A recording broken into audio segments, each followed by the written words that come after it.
পলম নকৰোঁ, প্ৰতিযোগিতা আগবঢ়াই লৈ যাওঁ আৰু মঞ্চলৈ এইবাৰ আমন্ত্ৰণ জনাইছোঁ আন এগৰাকী মোহময় নাচনীক।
মাইনু, তোমাক ডিৱাই বিহু ৰাণী ছিজন 14 আদৰণি জনাইছোঁ।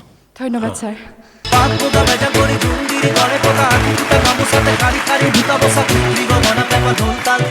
ঘূৰি ঘূৰি